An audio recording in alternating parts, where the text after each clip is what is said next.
I want to tell you about something that will raise your hopes up about individuals and who they are. And you may not know this brother, but we know him as Sawad al-Madani. And those of us who ever came across this man will never forget him in our lives, ever. And those of the brothers from London who've ever met him also say they will never forget him. He is, as they say in the Arabic, a Rajul Habib, somebody beloved. And indeed in Guantanamo, he is the most well-known prisoner. Everybody knows Shakir Aamer, the professor.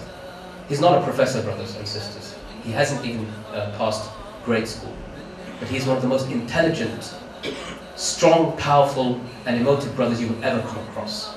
If all of us, the most well-known speakers all around the country and others, were placed in a line and you spoke to Shakir Aamer, you would forget all of us and remember him. He is such a character. He is the Batal of Guantanamo.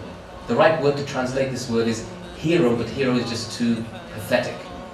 He is somebody of courage, somebody of standing firm in the face of tyranny and oppression, and he spent the majority of his time in Guantanamo as a result of that in solitary confinement. He's been force-fed. Sometimes that means being seated, forced into a chair, with his hands tied, with his legs tied, with his head tied, and a tube pushed up his nose to force in liquid food because he's on a hunger strike. Shakir Aamer has led what's known as the battle for Guantanamo. And for this, he pays the price. 9 years later, brothers and sisters, he's still there. His children, Juhayna, Abdullah, Abdurrahman and Peirce, have not seen him for 9 years. In fact, Peirce, who's his youngest child, has never seen his father.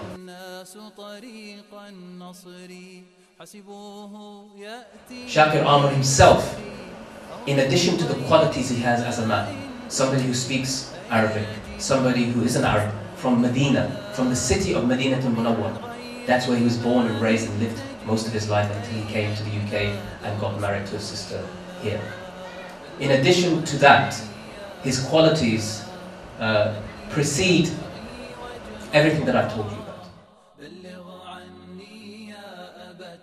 He said, Brother Hudayfa, he still remembers you very well. He prays for you. He's not forgotten all the brothers. In fact, he remembers all the brothers he knew and sisters in his prayers every day. One of the soldiers came and told me this story. He said, do you know Shakir Aamer? Do you know the professor? He said, that guy's amazing. I can't believe what he did. He said that he produced a photograph of these children. And he said, you know, these children are more beloved to me than anything in my life. And then he said, but my calling you to Islam is more beloved to me than my beloved children. When the soldier told me this, he had tears in his eyes. The soldier, the American soldier who had been told that we are the worst of the worst, that this guy is one of the most dangerous men on the planet. Amongst the believers are those who are truthful to the covenant that they made with their Lord. And amongst those are people who have left, and amongst those are people who are still waiting, and they never changed one iota. They stood firm.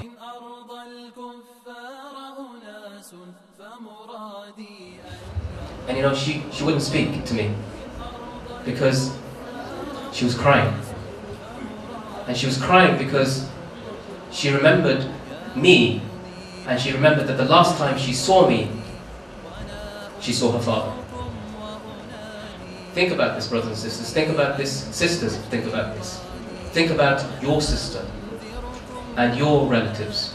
If they were to go through this thing, what would you not do to get them free?